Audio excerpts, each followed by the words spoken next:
Hey guys, Chris Haddon with HMB jumping on camera here to do a little in-between episode. We haven't sat down to do a show in a few weeks. There's a lot of travel going on. It's mid-July. I was out of town last week. Jason's out of town this week. So I thought I would make a few notes about things I wanted to go over. Got some cool stuff for you guys. All right. So I was in Colombia, South America last week, visiting my son. That's where he lives with his mother. We have a house down there, a condo actually. And I went down for a week's visit. And one thing that I noticed when I would go on a daily run around the neighborhood is that there is new construction on every single corner. Apartment buildings, or condos, I should say, because they'll be for sale. Townhouses, single family. There is a bubble going on in Cali, Colombia, for sure. And I was running around the neighborhood just thinking, like, this is crazy. It looked like Miami in 2005 and how overbuilt that was. And we all know what happened there with the crash. So that's going to happen there. There is just too much inventory. There's too much supply. There's not going to be enough people to buy it. And we will see what happens. We've been there before. That hasn't happened in Colombia in forever just because they had a pretty crappy economy for a long time and it's been on its way up. They haven't seen this kind of bubble, but it's coming because a lot of people in other places certainly have seen it. Here in the U.S., specifically where we are, DC Metro, Baltimore, Philadelphia are the areas where we operate HMB. And we don't have a bubble like that.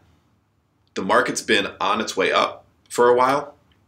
It has been good. The stock market, the real estate market, things are good. The sky is not falling. Nothing crazy is going on.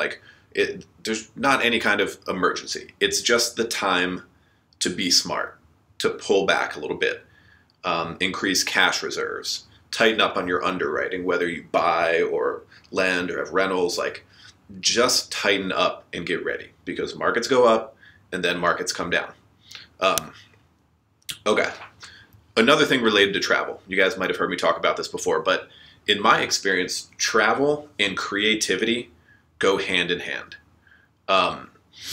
When you get outside of your normal routine, when you get outside of what you do every day, you get up at home, you get ready, you go to work, go to the gym, whatever your routine may be, that decreases creativity. And there have been plenty of studies showing this and books written about it. And when you get outside of your normal world, you think in different ways. So the way I like to use it, especially if I have some free time, like I did in Colombia, my son was at camp every day, summer camp, his mom's at work. So I had free time during the day, do some work, go for the run like I was talking about, and also just make some brainstorming kind of notes. I pulled out either my phone or the laptop, and we use Google Docs for a lot of stuff. And I'm looking at my brainstorm over here, the notes that I made about all kinds of different stuff related to our book, related to HMB, related to our Philadelphia office and expansion stuff there, other side ventures we have. And I was just kind of banging out random brainstorms. They're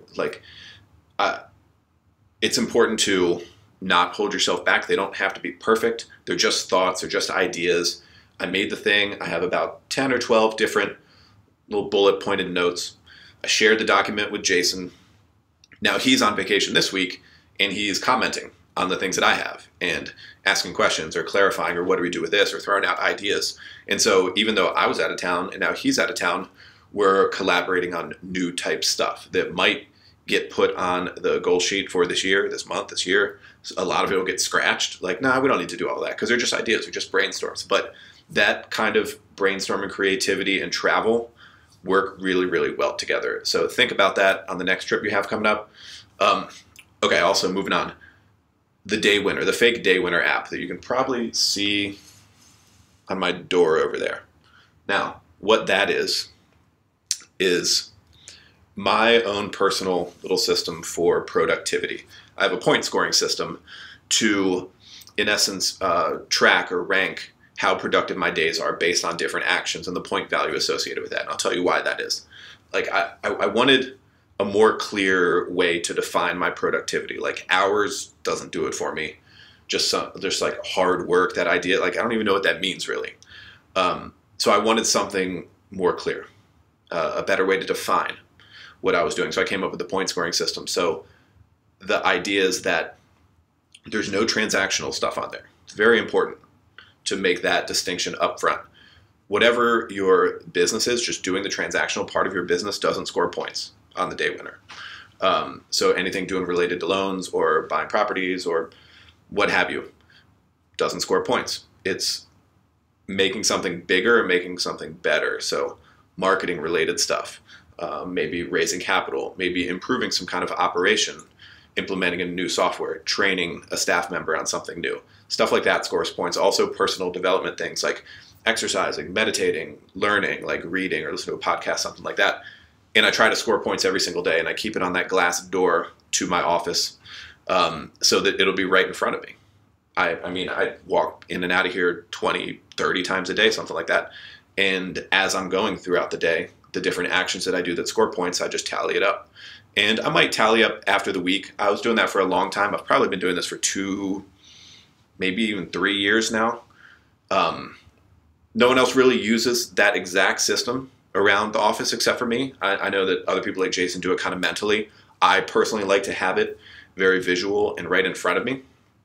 And I've found it to be remarkably helpful in keeping me on task. And I know that I'm never going to get so drowned, like so swamped by transactional work that I can't score points in a given day because it's right in front of me. I'm not going to put up a goose egg. Everybody can see it.